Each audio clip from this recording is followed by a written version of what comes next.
Sayyidina Abu Bakar Siddiq radhiyallahu anhu warḍah, beliau termasuk yang meninggal divonis oleh para ulama sebagai seorang yang meninggal karena syahid. Kenapa demikian? Karena setelah beliau itu meninggal, tercium dari mulutnya bau bakar-bakaran, bahkan keluar asap dari mulutnya. Kenapa demikian? Karena jantung dan hatinya itu terbakar karena saking rindunya kepada Nabi Muhammad. Sayyidina Abu Bakar Siddiq itu adalah manusia yang paling dekat dengan Nabi Muhammad, yang paling banyak berkumpul dengan Nabi Muhammad, yang paling tidak pernah berpisah dengan Nabi Muhammad kecuali waktu tidur saja, waktu bersama keluarga saja. Tapi itu masih kurang, masih terasa kurang. Tambah lama kita itu mendekat pada Muhammad, tambah cinta timbul dalam diri kita kepada Nabi Muhammad. Subhanallah, ketika Sayyidina Abu Bakar Siddiq mengetahui bahwasanya Nabi SAW meninggal dunia, beliau adalah orang yang paling kuat imannya, yang paling kuat sahabatnya, sehingga pada waktu itu beliau adalah yang paling kuat untuk tidak menangis. Sayyidina Umar bin Khattab menangis sambil menghunuskan pedangnya. Siapa yang mengatakan Nabi Muhammad meninggal, aku akan penggal kepalanya. Sayyidina Utsman bin Affan tidak bisa berbicara. Sayyidina Ali bin Abi Thalib langsung terduduk lemas. Sahabat-sahabat Nabi seperti itu ada di antara mereka yang berdoa kepada Allah, ya Allah, setelah aku memandang wajah Muhammad dan sekarang sudah tidak ada lagi, cabutlah pandanganku supaya aku tidak pernah memandang lagi kecuali Nabi Muhammad terakhir pandangan. Sedih luar biasa. Sampai Sayyidina Abu Bakar Siddiq radhiyallahu anhu, semasa masih ada Nabi yang tidak pernah meninggalkan Nabi, yang kalau kita mendekat pada Nabi Muhammad harumnya luar biasa. Nabi Muhammad tidak pakai minyak gaharu, tapi keringatnya itu bau gaharu. Kalau Nabi Muhammad itu melewati satu perkampungan, maka 3 hari 3 malam baunya Nabi tetap ada di situ. Wajahnya putih kemerah-merahan. Setiap orang melihat wajahnya tidak pernah terlupakan. Termasuk Sayyidina Abu Bakar Siddiq yang sejak muda beliau terus berduaan seumur dengan Nabi SAW. Sampai suatu waktu setelah meninggal Nabi, beliau menjabat menggantikan Nabi selama 2 tahun 6 bulan. Tapi beliau merasakan 2 tahun 6 bulan adalah waktu-waktu yang paling menyiksa kepada beliau. Sayyidatuna Asma, istri beliau, meriwayatkan, demi Allah aku melihat setiap malam Sayyidina Abu Bakar Siddiq ketika bangun malam, beliau memulai dengan sholat 2 rakaat, lalu kemudian beliau mengambil kedua lututnya dan membenamkan wajahnya di antara 2 lututnya sambil mengatakan, wa syauqa ila Rasulillah, alangkah rindunya aku pada Nabi Muhammad, alangkah rindunya aku pada Nabi Muhammad. Menangis seperti anak kecil menangis, sampai aku tidak melihat Abu Bakar bangun daripada bantalnya kecuali aku melihat bantalnya semuanya basah dengan air mata. Ketika beliau masih hidup, Sayyidina Abu Bakar Siddiq berkata begini pada Nabi Muhammad, ya Rasulullah, izinkan aku pulang ke rumah untuk mengganjal perutku. Kata Rasulullah, silakan Abu Bakar. Pulang beliau ke rumahnya, duduk di atas meja makannya, diambil suapan nasinya. Begitu dia akan masuk ke dalam mulutnya, tidak jadi kembali, bahkan yang ada menetesan mata dia kembalikan, dia kembali pada Nabi Muhammad. Sehingga Rasulullah SAW ketika melihat Abu Bakar begitu cepatnya dia kembali, Rasulullah mengatakan, aku tidak pernah melihat ada satu orang yang pulang ke rumahnya untuk makan secepat engkau sekarang ini pulang. Apakah aku sudah makan? Apa jawaban Abu Bakar Siddiq? Ya Rasulullah, makanan sudah tersaji siap, aku tidak tinggal melahapnya, tapi demi Allah ya Rasulullah, teriang-iang wajahmu sehingga timbul rasa rindu yang luar biasa. Kalau seumpama saya biarkan, saya pada waktu itu terus makan, demi Allah aku bisa gila karena ya Rasulullah sebelum aku melihat wajahmu.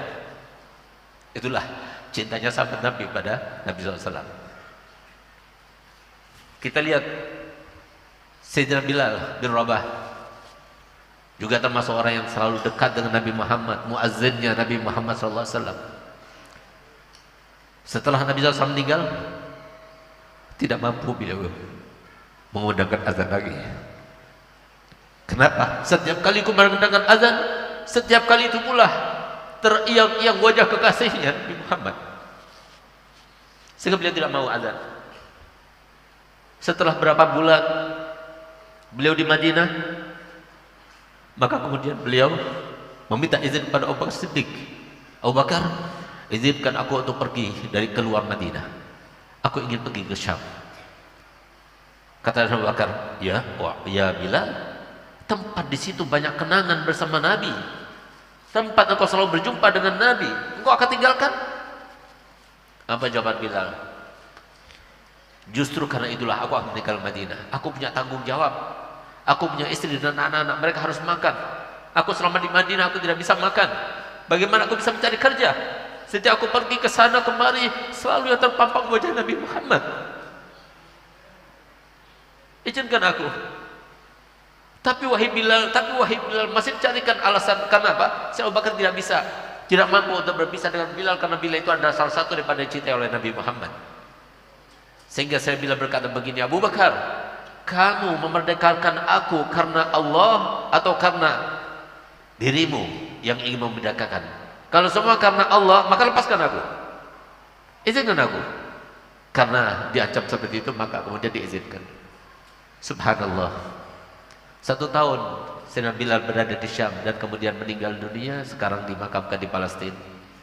Semoga saudara kita di Palestina diberikan oleh Allah Ta'ala Al-Faraj Al-Akbar Al-A'zam, sehingga mereka mendapatkan kemenangan daripada musuh-musuh mereka. Semoga Allah berikan azab kepada mereka dan kalahkan musuh-musuh mereka dan dimenangkan saudara kita di Palestina. Amin, amin ya rabbal alamin. 1 tahun kemudian Sayyidina Bilal tidak lagi berada di Madinah. Tiba-tiba beliau bermimpi Nabi Muhammad. Begitulah Nabi Muhammad, kepada siapa yang dicintainya. Oleh karenanya jangan pernah kita itu melupakan perintah Nabi Muhammad. 1 tahun yang lalu ada satu orang soleh yang bermimpi Nabi Muhammad. Beliau mengatakan, sampaikan pada umatku 2 hal. Yang pertama, jikalau mereka ingin mendekat kepadaku dengan kedekatan yang kuat, cepat dan kilat, lakukan semua aktivitasnya dengan maksud dan tujuan menggembirakan, membahagiakan aku, kata Nabi Muhammad. Lakukan. Kita cari harta untuk menyenangkan Nabi Muhammad, untuk membahagiakan Nabi Muhammad. Subhanallah.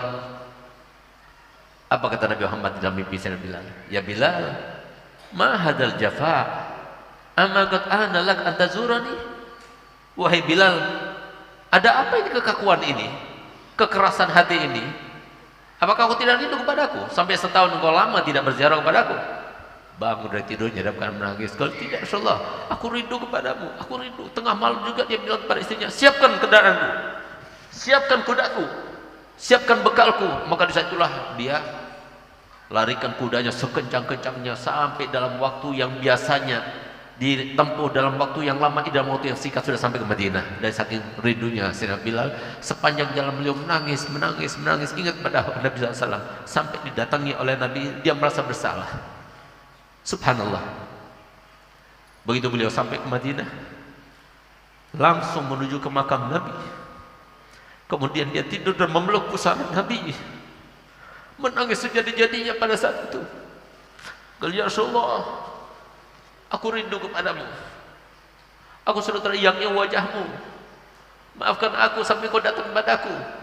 Di saat itulah tersebar di antara sahabat-sahabat Nabi bahwasanya Bilal datang, semuanya datang. Kenapa? Mereka rindu dengan keadaan ketika keadaan Nabi SAW ada bersama mereka. Dan yang paling banyak keadaan mereka selalu ingat adalah ketika Nabi berkata kepada Bilal, ya Bilal, arihni biha ya Bilal, senangkan aku dengannya wahai Bilal. Berarti kalau Rasulullah mengatakan demikian, berarti azan dan qomat, itu maksudnya. Karena kesenangannya Nabi itu adalah sholat 5 waktu. Subhanallah. Datang sahabat-sahabat besar, Sayyidina Abu Bakar, Sayyidina Umar, Sayyidina Utsman, Sayyidina Ali. Mereka memohon, wahai Bilal, kami memohon kepadamu, kembalikan memori kami semasa Nabi SAW hidup dulu. Azanlah untuk kami sekali saja, biarkan kami mendengar, biar kami ingat memori yang indah bersama Nabi Muhammad SAW. Apa jawab Bilal? Aku tidak mampu, aku tidak bisa. Aku tidak bisa, setelah meninggal Nabi, aku tidak pernah mengazan lagi. Sampai datang Sayyidina Hasan dan Sayyidina Husain, cucu Nabi SAW, dia mengatakan, ya Bilal, azan lana kama azanta li jaddina. Wahai Bilal, aku mohon kepada kamu, azanlah untuk kami sebagaimana engkau azan untuk kakek kami. Di saat itulah Sayyidina Bilal mengatakan begini, telah meminta kepadaku sahabat-sahabat yang besar, Abu Bakar, Umar, Utsman, bahkan ayahmu Ali. Tapi aku tolak semuanya karena aku memang tidak mampu untuk mengazan, wahai cucu Nabi. Tapi kalau engkau yang memintaku untuk mengazan, apa kiranya yang aku jawab kalau seumpama aku mengecewakanmu, sedangkan Nabi Muhammad SAW tidak pernah mengecewakanmu.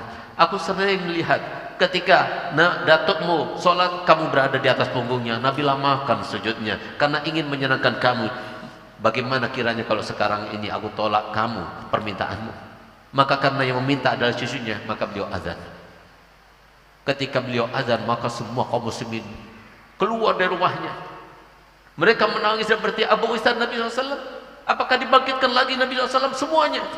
Enggak pernah terjadi tangisan yang luar biasa melebihi daripada tangisan pada saat itu setelah meninggalnya Nabi SAW, kecuali 2 kali, yaitu ketika Bilal azan lagi dan yang ketika rumahnya Nabi diruntuhkan karena untuk perluasan masjid. Di situ banyak kaum muslimin yang menangis. Setelah meninggalnya Nabi SAW tidak ada tangisan yang lebih banyak di kota Madinah melebihi daripada keduanya itu. Sehingga Pak, mereka mendengar teriak-iak kembali memori saat mereka bersama Nabi Muhammad SAW. Sehingga pada saat itulah ketika Sayyidina Bilal mengatakan asyhadu anna Muhammadar Rasulullah, beliau tidak mampu untuk melanjutkan, beliau pingsan. Itulah keadaan orang yang cinta pada Nabi Muhammad. Itu yang harus dalam hati kita. Karena Rasulullah yang bersabda, la yu'minu ahadukum hatta akuna ahabba ilaihi min walidihi wa waladihi wan nasi ajmain. Tidak beriman salah satu daripada kalian sampai aku nih lebih dicintainya melebihi daripada orang tuanya, melebihi daripada anaknya, melebihi daripada semua orang.